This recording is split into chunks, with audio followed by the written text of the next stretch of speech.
Des touristes en visite dans un musée. Ici, la maison Horta à Saint-Gilles. L'image était devenue rare depuis le Covid, mais les voyages sont à nouveau possibles. Ces Français ont donc choisi Bruxelles pour changer d'air. On essaye de garder les petits voyages. C'est parfois un peu compliqué, mais non, on essaye, oui.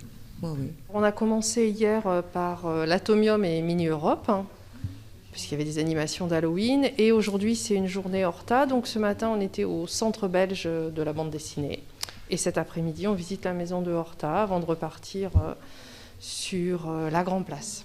L'Atomium, les musées, le centre historique, autant d'endroits où l'on espère recommencer à accueillir du monde à l'occasion des congés scolaires. Même si à ce stade, les chiffres sont en dessous des années ordinaires. Il y a un retour de visite pendant les week-ends et les vacances. La semaine, c'est encore calme. La billetterie est plus faible qu'avant la pandémie, c'est évident.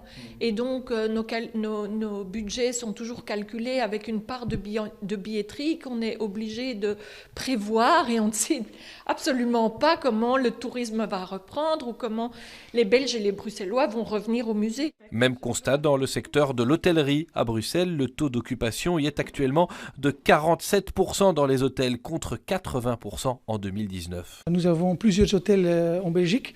On voit dans d'autres régions, d'autres villes que ça reprend quand même un tout petit peu mieux qu'ici.